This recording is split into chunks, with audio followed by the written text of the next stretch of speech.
நம்ம பார்வையாளர்கள் நிறைய பேர் வந்து திரௌபதி 2 ரோஸ்ட் எப்போ போடுவீங்க, எப்போ போடுவீங்க அப்படின்னு சொல்லிட்டு கமெண்ட் பண்ணிக்கிட்டே இருந்தீங்க. நமக்கு அதுக்கான அரிய வாய்ப்பு கிடைக்காமையே இருந்துச்சு. ரொம்ப தலைவலியாக இருக்கும்போது அந்த படத்தை பார்த்து மேலும் அதை அதிகப்படுத்திக்க விரும்பலை அப்படிங்கிறதுனால அதை பார்ப்பதை தவிர்த்துக்கிட்டே இருந்தோம். கடைசியில் ஒரு சூழல் கிடச்சிச்சு, படம் பார்த்தாச்சு. அந்த படம் பார்க்காம நம்ம ரிவ்யூ பண்ணக்கூடாது, ஐ மீன் அந்த படத்தை பற்றி பேசக்கூடாது. சௌமியா அன்புமணி பேசியிருக்காங்க, அன்புமணி ட்வீட் போட்டிருக்காரு, பல்வேறு தலைவர்கள் இந்த படத்தை கொண்டாடி தீர்த்திருக்காங்க.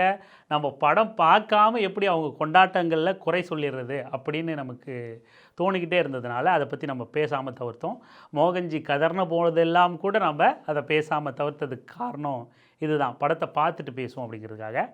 ஒரு வழியாக பார்த்து முடிச்சிட்டேன். இந்த படம் வந்து படத்தில் ஏதாவது ஒரு 1-2 சீனு கண்டென்ட்டாக இருக்கும், அதை வச்சு பேசலாம். ஆனால் படம் மொத்தமுமே கண்டென்ட்டாக இருக்கிறத நம்ம இந்த படத்தில் பார்க்க முடியுது.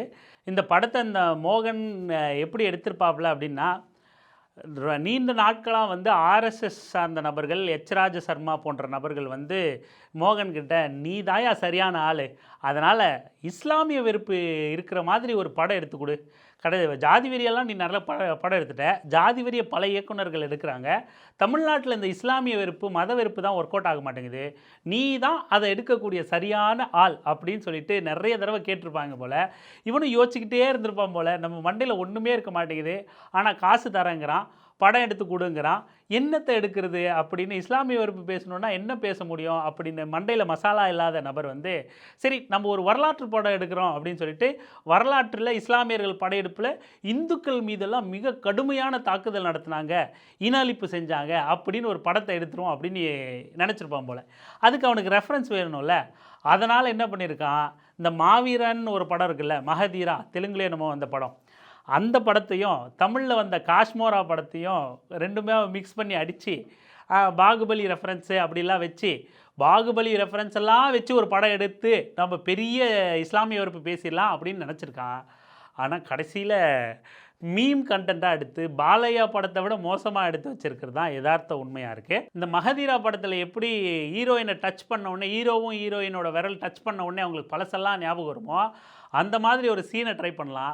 பட் அதுலேருந்து அப்படியே காப்பி அடித்த மாதிரி வச்சு தான் நினச்சிருவாங்க. அதனால் என்ன பண்ணலாம், டச் பண்ணிக்காமையே ஹீரோயினுக்கு கோயிலுக்குள்ளே போனதுன்னே அந்த ஞாபகம் வர மாதிரி வச்சுருவோம். ஆனால் ஹீரோவுக்கு மட்டும் கடைசி வரைக்கும் அந்த ஞாபகமே வராது. அவர் ஹீரோவாக தனியாக வெளி உலகத்திலே வாழ்ந்துக்கிட்டு இருப்பாங்க.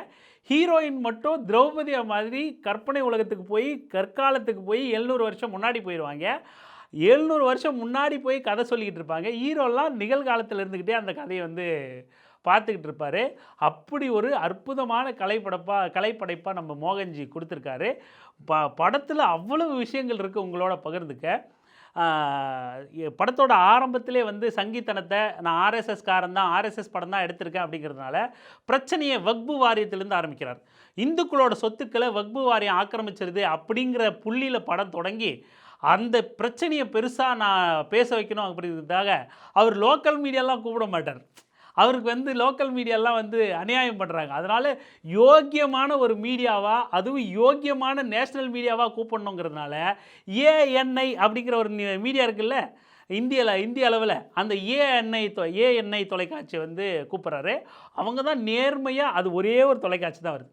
ஏன்னா ஒரு இஷ்யூவை அட்ரஸ் பண்ணுற, சரி நீ நேஷ்னல் மீடியா எல்லா மீடியாவும் வந்தால் தான் அது போய் செய்தி சேரும்னு நினைக்கிறேங்கிற வரைக்கும் நியாயம்தான் வச்சுப்போமே, அவன்படியே நியாயம் வச்சுப்போமே. அதனால் நேஷ்னல் மீடியாவையும் நீ கூப்பிட்றன்னு வச்சுக்கலாம், அதுக்குன்னு லோக்கல் மீடியா எதுவுமே வராதா? சரி நேஷ்னல் மீடியா கூட வேறு எதுவுமே வராதா? ஒரே ஒரு சேனல் ஏஎன்ஐ சேனல் மட்டும்தான் வந்து உன் இஷ்யூவை கேட்குமா? எந்த அளவுக்கு அவனுங்களோட சங்கித்தனத்தை, அந்த இந்துத்துவ திணிப்பை, பாஜக சார்பு நிலையை இந்த திரைப்படத்தின் மூலமாக திணிக்க முயற்சி பண்ணியிருக்கான் இந்த தற்குறிப்பைய. அதாவது சாதி அடையாளத்தோட, பாமக அடையாளத்தோட பாஜக ஆர்எஸ்எஸ்க்கு சொம்பு தூக்குற பைய கேஸ் போடுறாடா, சொல்கிற நீ போடுறா பார்ப்போம். நீ பாஜகவோட கையால் கூலிப்பைய அப்படின்னு தான் நாம் இப்போவும் அழுத்தம் திருத்தமாக சொல்கிறோம். இந்த சீனையே உதாரணம் காட்டுறோம், போடுறா கேஸை அப்படின்னு தான் நம்ம கேட்குறோம். இவன் என்ன நினைக்கிறான், அப்படியே இவர் கேஸ் போடுறன்னதுன்னே நம்மளாம் பயந்து பேசாமல் போயிடும். இவர் அவாய்ட் பண்ணுறாரா நம்மளை. நாம் வந்து இவனை தொடர்ந்து விமர்சிக்கிறதையும் கேள்வி எழுப்புறதையும் இவர் வந்து நம்ம பேரை குறிப்பிடாமல் இவர் வந்து அவாய்ட் பண்ணி பேசுகிறாராம்.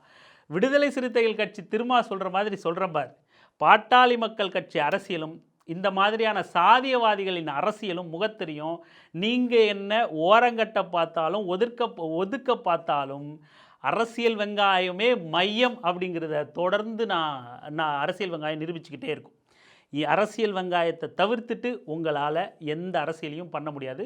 உங்களை அம்பலப்படுத்திக்கிட்டே இருப்போம். இப்போ விஷயத்துக்கு வரும். இப்படி சங்கித்தனமாக அந்த காட்சிகள் தொடங்கி வரலாறு 700 வருஷம் பின்னாடி போக தொடங்கின கதை வந்து கதை அப்படின்னு வேணால் சரி சொல்லித்தானே ஆகணும். கதை பின்னாடி போன கதை வந்து ஒரு குழந்தை பிறக்கிறது, அதாவது ஹீரோ ரிச்சர்ட் ரிஷி பிறக்கிறது, அதாவது வீர சிம்ம காடவராயர் பிறக்கிற அந்த ஸ்டோரிக்கு போகுது.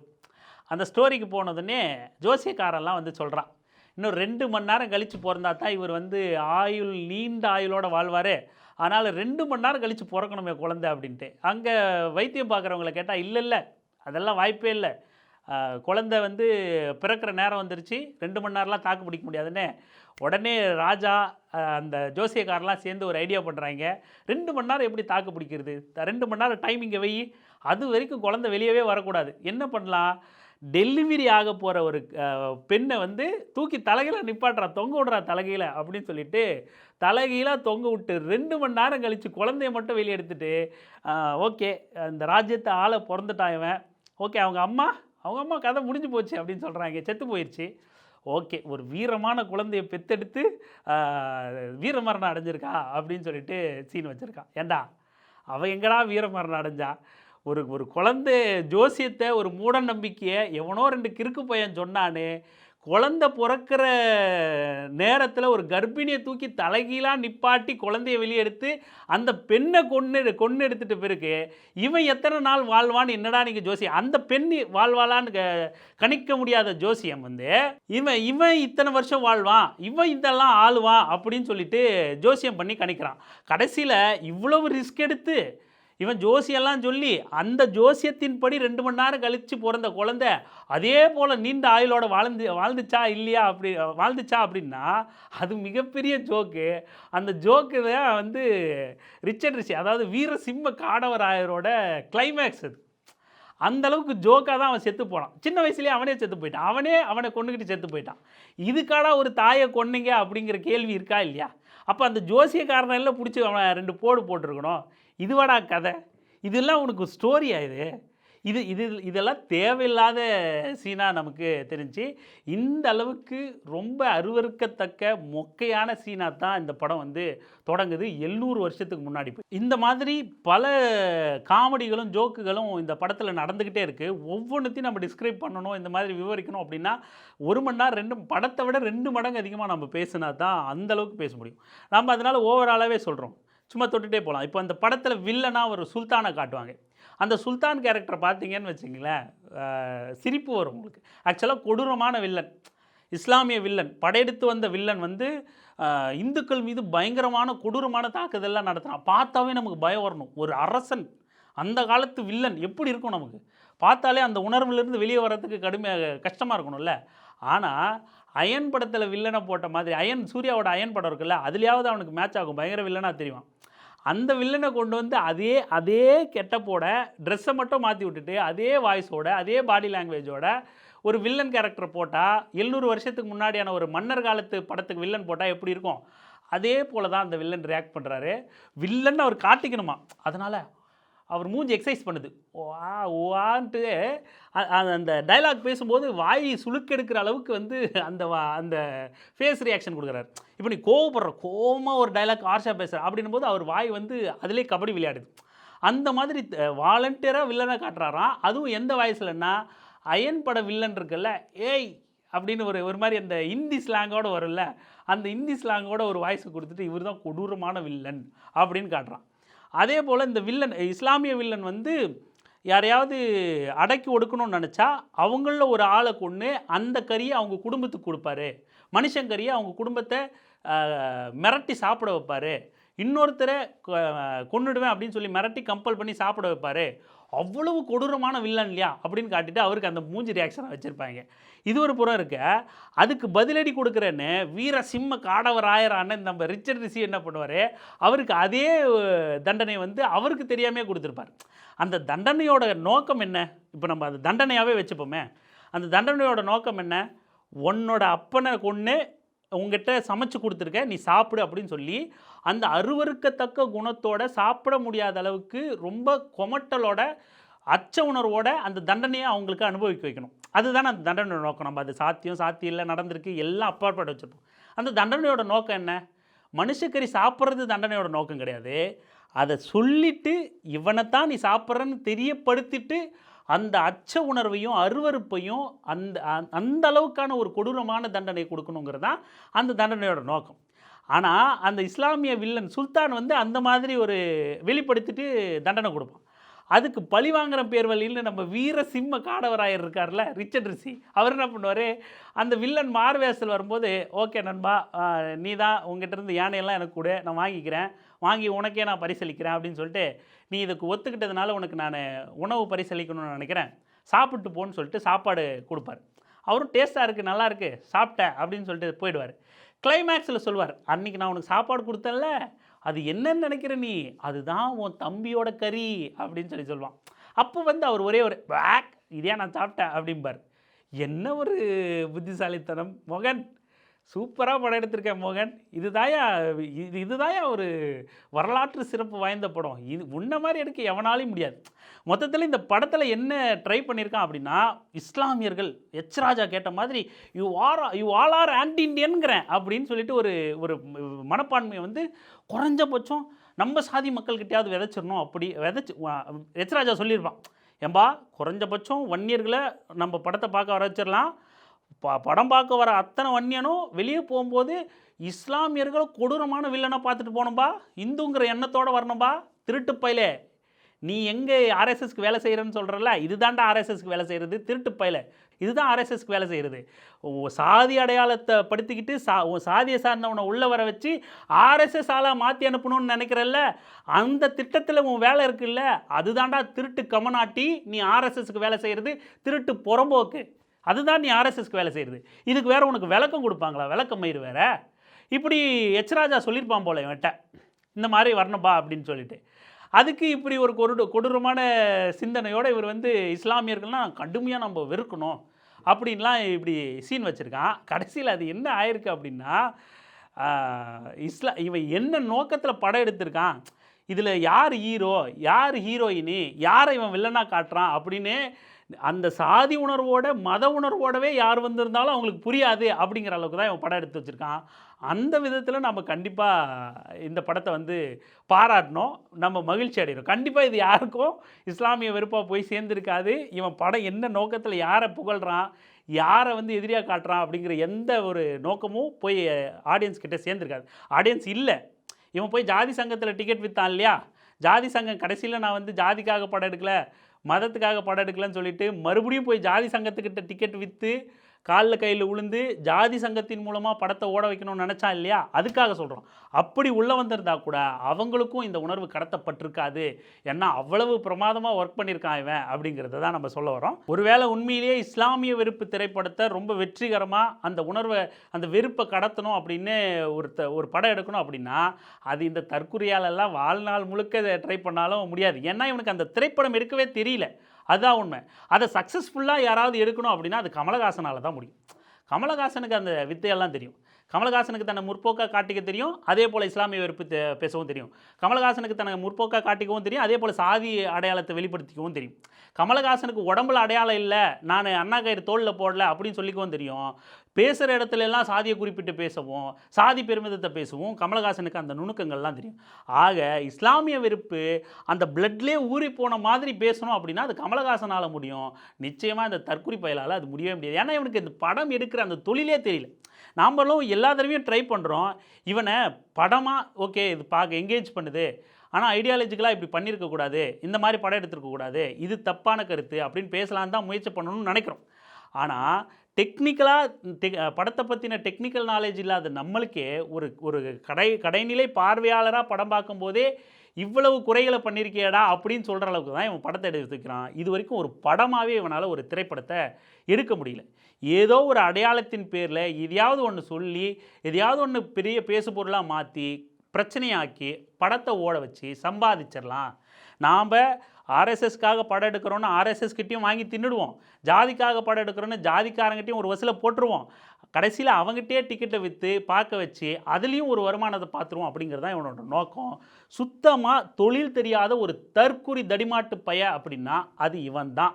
இது தொழிலே தெரியாதவன், ஆடத் தெரியாதவன் தெரு கோணல்னானா. அந்த மாதிரி தற்குறிக்கு படம் எடுக்க தெரியல, ஒரு ஃப்ளோவில் எங்கேஜ் பண்ண தெரியல ஆடியன்ஸை, அவங்கள ஒரு ஒரு ஒரு படத்தில் பிணைப்போடு உட்கார வைக்க தெரியல. இது வந்துட்டு சதி பண்ணிட்டாங்க, மங்காத்தா ரிலீஸ் பண்ணிட்டாங்க, அதனால் படம் ஓடலை, அறுக்க தெரியாதவனுக்கு 68 அருவாளாம். ஏண்டா நீ எல்லாம் படம் எடுத்துகிட்டு அது ஒரு படம் அப்படின்னு சொல்லுவேன். அதுக்கு பழைய படமே நாங்கள் பார்த்துட்டு போகிறோம், எல்லாம் பார்த்துட்டு போகிறான், அதில் கத்திக்கிட்டு இருக்கான் விசில் அடிச்சுக்கிட்டு, நீ வந்து இதை படம் அப்படின்னு சொல்லிகிட்டு இருக்க. அதுக்கப்புறம் இன்னும் ஒரு சில காட்சிகளை மட்டும் சொல்லி இந்த படத்தை காட்சி குறைகளை நம்ம குறைச்சிப்போம். ஏன்னா இது சொல்லிக்கிட்டே இருந்தால் போய்கிட்டே இருக்கோம். வீரசிம்ம காடவராயோட படை வந்து எதிரி படைக்கிட்டேருந்து தானியங்களை வந்து பறிக்க போவாங்க. ஒளிஞ்சிருந்து தாக்கி தானியத்தை வந்து ஆட்டை போட்டு வருவாங்க. அதுக்கு ஒளிஞ்சிருப்பாங்க பாருங்கள், அடடே அடடடே அப்படி ஒரு சீனு. மாட்டு வண்டியில் தானியம் எடுத்துகிட்டு வருவாங்க. அந்த மாட்டு வண்டியை ஒளிஞ்சிட்டு எப்படி பிடிப்பாங்க அப்படின்னா, பக்கத்திலே அந்த ரோடு ஓரமே உட்காந்துக்கிட்டு இருப்பாங்க கும்பலாக. அதுதான் அவங்க வந்து திட்டம் போட்டு ஒளிஞ்சிருந்து மாட்டு வண்டி தானியத்தை பிடிக்கிற டெக்னிக்காக. எவ்வளோ பிரமாதமான கதைக்களம், எவ்வளோ அழகான ஸ்க்ரீன் ப்ளே, எந்த அளவுக்கு சஸ்பென்ஸோடு காமிச்சிருக்காரு மோகன்ஜின்னா உச்சி கொட்ட வைக்கும். அந்தளவுக்கு சஸ்பென்ஸோடு காமிச்சிருக்காரு. அதுவும் கிளைமேக்ஸில் ஒரு சீன் இருக்கும். ஒரு சிலையை கண்டுபிடிக்கிறதா, சிலையை கண்டுபிடிச்சி உள்ளே தண்ணிக்குள்ளே போயிடுவாங்க. சிலையை கண்டுபிடிச்சிட்டோன்னுவாங்க, கட்டி எடுத்துகிட்டு வரோம், கயிறு போடுங்க அப்படின்னு சொல்லிட்டு குளத்தில் போய் சிலையை எடுக்க போனவங்க கேட்பாங்க. குள நடுவில் ஆழத்தில் போய் வந்துட்டு குளத்தோட நடுவில் இருந்து கயிறு வீசி போடுங்க அப்படிம்பார் ரிச்சர்ட் ரிஷி. வீரசிம்ம காடவராயோட கரண்ட் வெர்ஷன் வந்து கரையில் நின்றுட்டு கயிறை தூக்கி போடுவார். ஏன்னா பெரிய பலசாலி இல்லை, சும்மா அப்படி சுண்டுனாலே அடுத்த கரைக்கு போய் கயிறு விழுந்துடும். ஆனால் அவர் என்ன பண்ணுவார்னா இப்படி தூக்கி போட மாட்டார், சுண்டி அப்படி கூட போட்டு அப்படி போய் அந்த கரைக்கு போகாது. அவர் கயிறு வந்து நடு குளத்தில் இருக்கிறவங்களுக்கு கரையில் நின்றுக்கிட்டு இந்த கயிறு இப்படி போடுவார். இப்பேற்பட்ட ஸ்க்ரீன் பிளேவை, இப்பேற்பட்ட ஒரு திறமையை, தனித்திறமையை வந்து ரிச்சர்ட் ரிஷிக்கும் மோகன்ஜிக்கும் மட்டும்தான் ஒர்க் அவுட் ஆகும், வேறு அவனுக்கும் ஒர்க் அவுட் ஆகுது. மோகன்ஜி இந்த பேட்டியில் கூட சொல்லியிருந்தால, கடுமையான உழைப்பு போட்டிருக்காரு, போய் அந்த தற்காப்பு கலையெல்லாம் கற்றுட்டு வந்தார். 16 மணி நேரம் வேலை செய்ய தயாராக இருக்கார் யார் ரிச்சர்ட் ரிஷி. எப்படி வேலை செய்கிறாருன்னா, கயிறை தூக்கி இப்படி வீசியா இல்லை இப்படி வீசியா, சரி பெரிய பலசாலினாலும் இப்படி வீசியான்னா கூட எவ்வளோ கடுமையாக வேலை செய்வார் ரிச்சர்ட் ரிஷின்னா, நடு குளத்தில் இருக்கிறவனுக்கு இந்த கயிறு வாங்கிக்கோ அப்படின்னு பார். இதுதான் அவன் ஸ்க்ரீன் பிளேவாடா. என்னடா படம், நீ எடுக்கிறதுக்கு பேர் படம், தயவு செஞ்சு வெளியில் சொல்லாது. அதுக்கடுத்து போர் வீரர்களாக வந்து படை வீரர்களாக வந்து அந்த படத்தில் காட்டுறதெல்லாம் அவ்வளோ பிரமாதமாக ஃபிட்டான வீரர்களாக, அப்படி பார்த்தாலே பாகுபலின்னா பாகுபலி தூக்கி சாப்பிட்ற அளவுக்கு ஒவ்வொரு படை வீரர்களும் அப்படி ஒன்று இருந்தால் ஒல்லி குச்சி மாதிரி இருக்கான், இல்லை இருந்தால் தொப்பையோடு நின்றுக்கிட்டு இருக்கான். அரண்மனை பாதுகாவலர்கள்லாம் அவ்வளோ ஃபிட்டிங்காக இருக்கானுங்க. இப்போ போனாங்கன்னா ஒவ்வொருத்தர் ஒவ்வொரு கடல் படை, அதாவது கப்பற்படை, தரைப்படையெல்லாம் சொல்லுவாங்கள்ல, ஒவ்வொரு படையை காலி பண்ணிடுவாங்க. அப்படி இருக்காங்க போர் வீரர்கள்லாம். அந்தளவுக்கு யாருமே சிஜி பண்ணால் கூட கிடைக்காது, அந்த மாதிரியான படை வீரர்களை பயன்படுத்தியிருக்காரு. இதுக்கு அடுத்து இந்த திரைப்படத்தில் என்ன பிரச்சனை அப்படின்னா, ஒரு ஒரு இந்த வல்லால மகாராஜா இருக்கார். இவன் கதையை வந்து யாரை ஹீரோவை காட்டுறாங்கிறது கடைசி வரைக்கும் அவனுக்கே புரியுமான்னு தெரியல. கேட்டால் வல்லால மகாராஜா கதைங்கிறான், அதுக்கப்புறம் வீரசிம்ம காடவராயரை பற்றி பேசியிருக்கேன் அப்படிங்கிறான், அப்புறம் திரௌபதிங்கிறான். இதில் யாரோட கதாபாத்திரமே உங்களுக்கு வந்து மனசில் நிற்காது, அவங்க யார் என்ன பண்ணியிருக்காங்கிறதே புரியாது. அந்த வீரசிம்ம காடவராயன் பற்றியும் பெருசாக அதில் ஒன்றும் அவனையும் ஹீரோவாக ஃபோக்கஸ் பண்ணியிருக்க மாட்டாங்க. வல்லால மகாராஜா என்ன பண்ணியிருப்பாருன்னா, அதாவது எதிரி நாட்டு ராஜாவை பிடிச்சிருவார். பிடிச்ச பிறகு ராஜா என்னை இப்போ ஒன்றும் பண்ணிடாதீங்க, நான் வந்து நானே முடிவு பண்ண முடியாது உங்ககிட்ட சரணடைகிறதா இல்லையான்ட்டு. அதாவது அவன் நாட்டை பிடிச்சிருவாங்க, போர் வீரர்கள் எல்லாம் சூழ்ந்துருவாங்க, எல்லாமே முடிஞ்சு போச்சு. இருந்தாலும் அந்த ராஜா கிட்ட இவர் வந்து பேச்சுவார்த்தை நடத்துவார். யார்? வல்லால மகாராஜா வந்து பேச்சுவார்த்தை நடத்துவார். எல்லாம் முடிச்சுட்டு அவர் வந்து சொல்லுவார், அந்த இஸ்லாமிய சுல்தான் வந்து சொல்வார், ராஜா நான் டிசைட் பண்ணுறதெல்லாம் கிடையாது, நான் சரணடையணுங்கிறது, எனக்கு மேலே ஒரு சுல்தான் இருக்கார், அவர்கிட்ட போய் ஒரு எட்டு கேட்டுட்டு வந்துடுறேன், பேசிட்டு வந்துடுறேன், நான் போய் இப்போ அரெஸ்ட் ஆகட்டுமா, அங்கே போய் உங்கள் கஸ்டடியில் இருக்கட்டுமா, என்ன பண்ணட்டும் அப்படின்னு அவர்கிட்ட டிசைட் பண்ணிட்டு வந்துடுறேன், என்னை விட்டிங்கன்னா நீங்கள் ஒரு 4 மணி நேரம் டைம் கொடுத்தீங்களா, அது ஒரு நாளாக எக்ஸ்டெண்ட் பண்ணுங்கள், போய் இந்த போனதுன்னே ஒரு எட்டு கேட்டு வந்துடுறேன் அப்படின்ட்டு கேட்டு வரன்ட்டு போவார். சரி நீ சொல்கிறது படி பார்த்தா சரியானதாக தான் இருக்குது, நீ சின்ன அரசன், நீ வந்து டிசைட் பண்ண முடியாது. நீ சொல்கிறதும் வாஸ்தவம் தான். வடிவேல் சொல்கிற மாதிரி நீ நீ சொல்கிறதுலேயும் வாஸ்தவமாக தானே இருக்கு. நீ போய் கேட்டு வந்துரு ஒரு 8 ஓடு அப்படின்னு சொல்லிட்டு அமுச்சு விட்றாரு. அவனை போய் பாதி வழியில் கூட வீரர்களாக கூப்பிட்டு வந்து மகாராஜாவை போட்டு தள்ளிடுறான். போட்டு தள்ளிட்டு மரத்தில் தொங்க விட்றானுங்க. அந்த மரத்தில் தொங்க விடுற சீன் இருக்கே அப்பா, பார்த்தாவே பார்த்தாவே நமக்கெல்லாம் பயந்து பயந்து வந்துடும் போல இருக்குது. அவ்வளோ கொடூரமான சீன். ஏன்னா அந்த என்னது வைக்கோல் பொம்மையை தோட்டத்தில் கட்டி தொங்க விடுறது கூட பார்க்க ஒரிஜினலாக தெரியும். இவனுக்கு என்ன சிஜி பண்ணானுங்க, கர்மம் பண்ணானுங்கன்னு தெரியல. ஒரு மாஸ்க் வாங்கி மாட்டியிருந்தா கூட நட்டி நடராஜோட மூஞ்சியில் தாடியை வரைஞ்சி ஒரிஜினலாக தெரிஞ்சிருக்கும். சும்மா ஒரு குச்சியில் பேண்ட்டு சட்டை மாட்டி ஆட்டி விட்ற மாதிரி ஆட்டி விட்டுக்கிட்டு இருக்காப்புல நம்ம மோகன்ஜி. அதுவும் இயக்குனர் சமரசம் செஞ்சிக்காத ஆஸ்கார் அவார்டுகளை சாக்குப்பையில் அள்ளி கொண்டு வரக்கூடிய அளவுக்கு திறமை கொண்ட மோகன்ஜி இந்த அளவுக்கு பிரமாதமாக ஷாட் வச்சுருக்காரு. அப்படி அந்த மகாராஜா வந்து பர்மிஷன் கொடுக்குறாரு, கூட்டு போய் போட்டு தள்ளிடுறாங்க மகாராஜாவை. இடைப்பட்ட காலத்தில் அந்த சுல்தான், இஸ்லாமிய சுல்தான் பர்மிஷன் வாங்க போயிருக்காருல, ஓகே நாம் எல்லாத்தையும் ஜெயிச்சிட்டோம், ஓகே எல்லாம் கொண்டாடுங்கப்பா, நம்ம ஒரு ஆட்சியை கலைச்சிட்டோம், அடிமையாக்கிட்டோம், ஒருத்தனை பர்மிஷன் வாங்க அனுப்பிச்சிருக்கோம், அப்புறம் நம்ம ஜெயிச்சிட்டோம், செலிப்ரேட் பண்ணுங்கப்பா அப்படின்னு மன்னர் சொல்லிட்டு போய் செத்து போயிடுறாரு. இங்கே செலிப்ரேட் பண்ணிட்டுக்கிறாங்க. செலிப்ரேட் பண்ணுறது யார்? வீரசிம்ம காடவராயர் டான்ஸ் ஆடுறார். அங்கே தான் ஒரு விஷயத்தை ட்ரை பண்ணியிருக்காரு நம்ம மோகன்ஜி. ஆஸ்கார் புகழ் இயக்குனர் வந்து ட்ரை பண்ணியிருக்காரு. என்ன? செல்வராகவனோட 1000ல் ஒருவன் படத்தில் பார்த்திபனும் கார்த்தியும் அந்த மன்னர் டான்ஸ் ஒன்று ஆடுவாங்க. ஒரு மாதிரி வெகுளியாக இருக்கும், ஆனால் ஒரு மாதிரி கம்பீரமாக இருக்கும். அந்த மியூசிக்கோடு சேர்த்து பார்க்கும்போது வைபாக இருக்கும். அப்படி ஒரு டான்ஸை நம்ம போட்டுறணும், காலத்துக்கும் நிற்கணும்யா. சும்மா 20 வருஷம் கழிச்சும் ரீரிலீஸ் பண்ணுங்கன்னு கேட்கணும். அந்த மாதிரி ஒரு டான்ஸ் பண்ணுவோன்னு பண்ணி ரிச்சர்டுக்கு சொல்லியிருக்காங்க. ரிச்சர்டு சும்மா கடுமையாக உழைச்சிருக்காரு, செமையாக டான்ஸ் ஆடியிருக்காரு. அந்த மியூசிக்குக்கும் அவர் டான்ஸ் ஆடுறதுக்கும் என்ன மாதிரி இருந்துச்சுன்னா, ஒரு கடுமையான லவ் ஃபெயிலியரில் ஒருத்தர் டான்ஸ் ஆடுற மாதிரியே இருந்துச்சு. அப்படி ஒரு அற்புதமான டான்ஸு. ஒரு மன்னர், ஒரு போர் வீரன் ஆடுற டான்ஸ் ஆடா இது, அதுவும் இப்போ கொண்டாட வேண்டிய டைம் ஆடா இது அப்படிங்கிற மாதிரி தான் இருந்துச்சு. அதுக்கடுத்து ஹீரோயின் திரௌபதிக்கு வருவோம். திரௌபதி என்னென்னா, திரௌபதிக்கும் வீரசிம்ம காடவராயருக்கும் வந்து கல்யாணம் பண்ணி வச்சுருவார் வல்லால மகாராஜா. இது கல்யாணம் பண்ணி வைக்கிறாருன்னா, அதாவது வீரசிம்ம காடவராயர் ரிச்சர்ட் ரிஷி வந்து ஒரு ராஜ்யத்துக்கு மன்னராக்க போகிறாராம். மன்னராக அவரை முடிசூடும் போது கூட வந்து மகாராணியும் இருக்கணுமா. அதனால் ஒரு கல்யாணத்தை பண்ணிக்க அப்படின்னு சொல்லிட்டு பொண்ணையும் நானே சொல்லிடுறேன், இந்த பொண்ணு இருக்குல்ல கல்யாணம் பண்ணிக்க அப்படின்னு சொல்லிட்டு ஒரு கல்யாணத்தை பண்ணி வச்சுருவாங்க. திரௌபதி அப்படின்னு அவங்க தான் திரௌபதி கல்யாணம் பண்ணி வச்சுருவாங்க. அவங்களுக்கு கல்யாணம் பண்ணி வச்ச பிறகு திரௌபதிங்கிற ஹீரோயினுக்கு இறுதி வரைக்கும் என்ன நோக்கமாக இருக்கும் அப்படின்னா, ஐயனேன்னு வீரசிம்ம காடவராயரை கூப்பிட்டாலும் அவங்களுக்கு வந்து சொர்ண காமாட்சி அப்படிங்கிற அந்த கடவுளை மீறிட்டா, அந்த கடவுளை மறுத்துட்டா அவங்களுக்கு வந்து கோபம் வந்துடும்.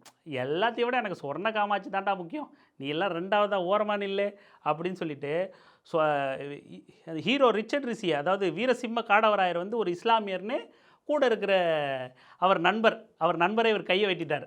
அது ஒரு கதை, அதெல்லாம் சொல்லணும்னா இன்னும் ஜோக்காக இருக்கும்.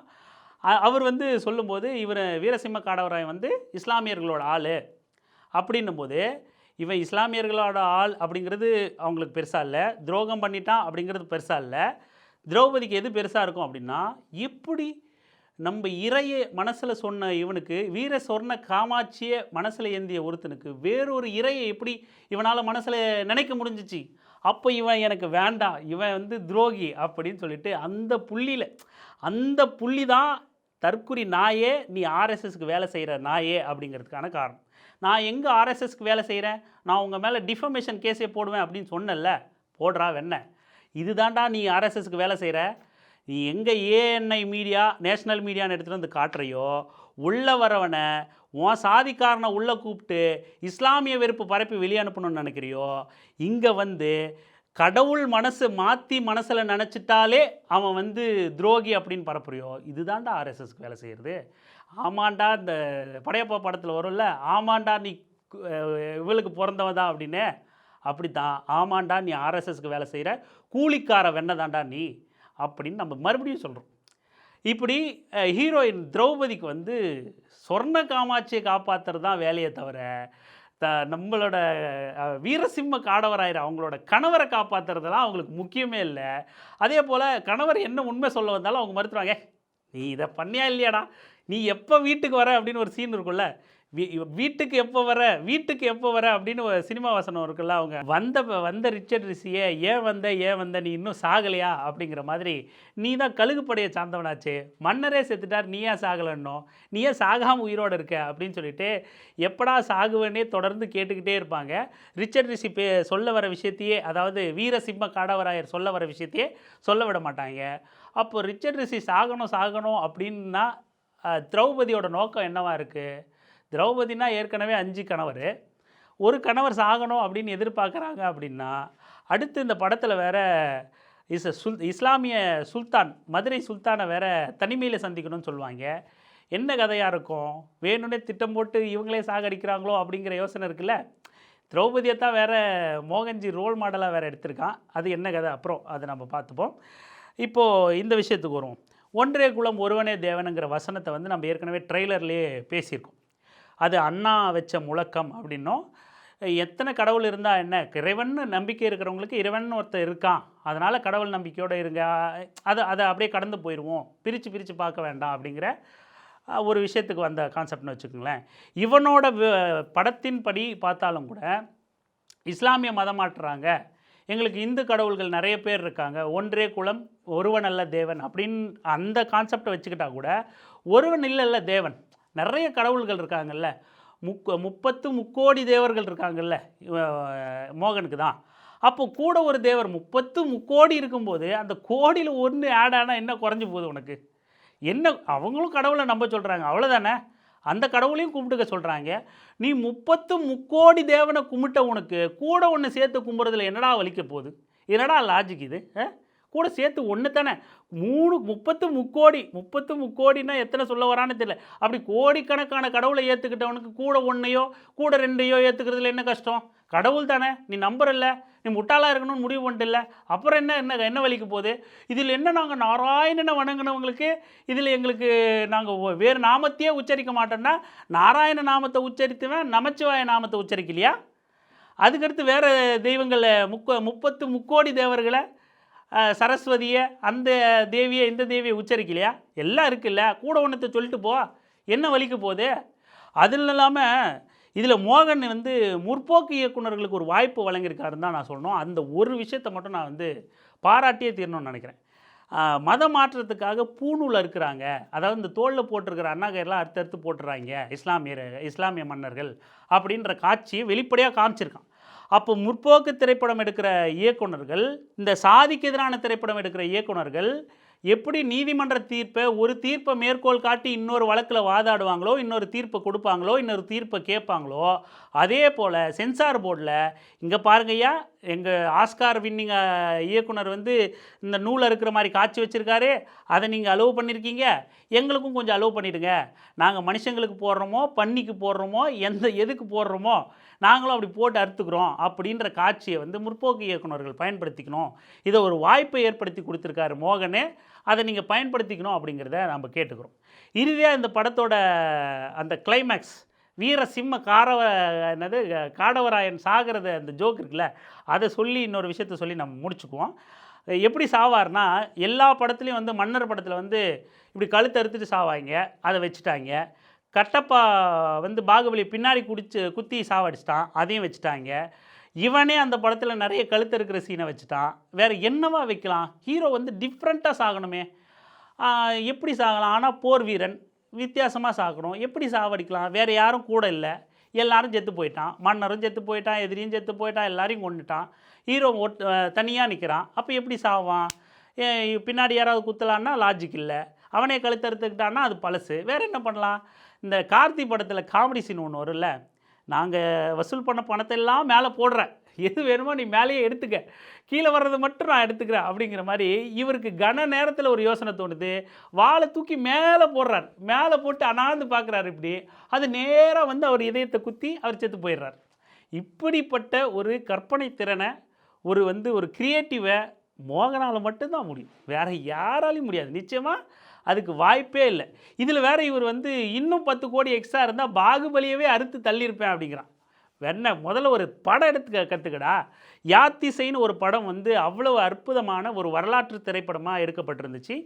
பெரிய அளவில் எல்லாராலையும் பாராட்டப்பட்ட ஒரு படமாக யாத்திசை இருந்துச்சு. ரொம்ப குறைவான பட்ஜெட்டில் அதில் பேசப்பட்ட மொழி, கையாளப்பட்ட மொழி, அந்த தமிழ் அப்படிங்கிறத ஒரு முறை போய் பார்த்துருந்த அப்படின்னா, அந்த வாசம் உனக்கு பட்டிருந்தா கூட, நீ கூட படத்தில் சீன் வச்சல்ல, அந்த இஸ்லாமிய ஆண் வாசப்பட்ட உடனே நான் தற்கொலை பண்ணிப்பேன் அப்படின்னு சொல்லிட்டு வச்சுருக்கான். ஆனால் திரௌபதி மட்டும் வந்து நீ ஏன்டா உயிரோட வந்தேன்னு கேட்டுக்கிட்டே இருப்பாங்க. திரௌபதிக்கு மட்டும் 5 புருஷன். திரௌபதி 1ல் 5 புருஷன், திரௌபதி 2ல் 5 புருஷன், 5வது புருஷனை க்ளோஸ் பண்ணிட்டு இன்னொரு புருஷன் வேறு. இந்த மாதிரி திரௌபதிக்கு மட்டும் நீ மோர் தென் 1 வைப்பல்ல. அப்போ அந்த இந்த ஹீரோயின் இல்லாத பெண் மட்டும் வந்து இஸ்லாமிய ஆண் வாடை பட்டுருச்சு, அதனால் நான் கழுத்து அறுத்துக்கிறேன், அறுத்துருவான். அந்த மாதிரி யாத்திசைங்கிற படத்தோட வாடை உனக்கு பட்டிருந்தா கூட நீ குறைஞ்சபட்சம் படம் எடுக்கவாவது தெரிஞ்சிருக்கும். அதுவும் வரலாற்று படம்லாம் எடுக்கணும்னா நீ ஒரு 100 தடவை அந்த யாத்திசை படத்தை பார்த்துருக்கணும். அந்த எந்த அறிவுமே இல்லை. இவருக்கு 100 கோடி கொடுத்தா இவர் பாகுபலியை கிழிச்சிருவாரா? இவர் புடுங்குவனி, புடுங்கி கிழிப்பணி. உன் அறிவு என்ன, உன் அறிவு மயிறு என்ன அப்படிங்கிறது தமிழ்நாடே அறிந்த விடயம்தான். அதனால் நீ உன் வாயை கொஞ்சம் மூடிக்கொள்ளுங்கள் அரசே, தங்கள் வாயை கொஞ்சம் மூடிக்கொள்ளுங்கள். இதில் ஃபைனல் ட்விஸ்ட்டே என்ன அப்படின்னா, 700 வருஷத்துக்கு பின்னாடி போயிருந்து நிகழ்காலத்துக்கு வந்துடுவாங்க. நிகழ்காலத்தில் கோயிலில் போய் சிலையெல்லாம் மீட்டு எடுத்து வச்சு பூஜையெல்லாம் பண்ணிவிட்டு ஹீரோ ரிச்சர்ட் ரிஷி இப்போ வீரசிம்ம காடவராயிருல, இவர் நிகழ்காலத்தில் ப்ரெசண்ட்டில் இருக்கிற ரிச்சர்ட் ரிஷி. அவர் எல்லாருக்கும் சந்தோஷத்தை கொண்டாட பொட்டு வச்சுக்கிட்டு இருப்பார். உடனே பக்கத்தில் இருக்கிற ஹீரோயின் எனக்கும் திலகம் விடுங்கள் அரசே அப்படின்னு சொல்லிட்டு சொல்லுவாங்க. அவங்க மட்டும் 700 வருஷத்துக்கு பின்னாடியே அந்த மோட்லேயே இருப்பாங்க. உடனே இவர் ஓகே, அடுத்து கிடைச்ச ஆஃபரை எவன் விடுவான் அப்படின்னு சொல்லிட்டு உடனே எடுத்து இவர் போட்டு வச்சுருவார். இதில் என்ன பிரச்சனை நமக்கு அப்படின்னா, அந்த பொண்ணாவது மேரேஜ் ஆகாத பொண்ணு திடீர்னு அந்த கோயிலை ரெனோவேட் பண்ண வரும். அதில் அந்த பொண்ணு அந்த திரௌபதியோட ஆவி புகுந்துருன்னே வச்சுப்போமே. நிகழ்காலத்துக்கு மாறிட்டாலும் அந்த பொண்ணுக்கு மேரேஜ் ஆகலை, ஏதோ ஒரு திருமணம் பண்ணிக்கலாம், ஏதோ அந்த பொண்ணுக்கு பிடிச்சிருக்குன்னு வச்சுங்களேன். ஆனால் அந்த ரிச்சர்ட் ரிஷி அயோக்கிய பையன் ஏற்கனவே கல்யாணமாகி பொண்டாட்டி செத்து போய் ஒரு குழந்தை வேறு இருக்குது. குழந்தைக்கு சோறு விட்றது தான் ஃபஸ்ட்டு சீனே. அப்படி இருக்கிற திருட்டு பையன் ஒரு பொண்ணு தான் ஏதோ மயக்கத்தில் பொட்டு வையின்னு சொல்லுதுன்னா, இவர் கேப்பில் கிடா வெட்டிடுவார். உடனே போட்டு வச்சுருவார். அது சரி, நீ அப்படி என்னப்பா மனைவி இறந்து போனவங்க திருமணம் பண்ணிக்க கூடாதா, நீங்கள் தான் முற்போக்கு பேசுகிறீங்களே அப்படின்னா, அதை நீ முற்போக்காக பேசு. அது என்ன கேப்பில் கிடா வெட்டுற? ஒரு பொண்ணு மயக்கத்தில் இருக்கும்போது நீ எதுக்குடா பொட்டு வைக்கிற? முற்போக்காக அதை கொண்டு போ. அப்போ இல்லைன்னா இதை முற்போக்குக்காக தான் வச்சுன்னு வேணா நீ வெளிப்படையாக சொல்லு. இதில் அந்த பொட்டு வச்சதோடு முடிக்கிறான் பாருங்க. இப்படி ஒரு முடி எண்டிங் கிடையவே கிடையாது. தொடரும்னு போட்டு முடிக்கிறான். சீரியல்லாம் தொடரும்னு 3 புள்ளி வச்சுட்டு டிட்டுன்னு சொல்லுவாங்கல்ல, அந்த மாதிரி. ஏண்டா இதுக்கே தாங்கலடா, முதல்ல படம் எடுத்துக்கிட்டு தொடர்றா அப்படிங்கிறதா நம்மளோட ரெக்வஸ்ட்டாக இருக்குது. அரசே, மன்னா, தயவு கூர்ந்து நீங்கள் திரைப்படம் எடுக்க கற்றுக்கொள்ளுங்கள் மன்னா அப்படின்னு தான் நம்ம மோகன்ஜி அரசரை பார்த்து கேட்டுக்கிறோம். தற்குறி பையிலே உன் ஆர்எஸ்எஸ் வேலையெல்லாம் வேற எங்கேயாச்சும் வச்சுக்க, எச் ராஜா கிட்ட போய் வச்சுக்க, இங்கே வச்சுக்காத, களத்தில் எதிர்கொள்ள நாங்கள் இருக்கிறோம்.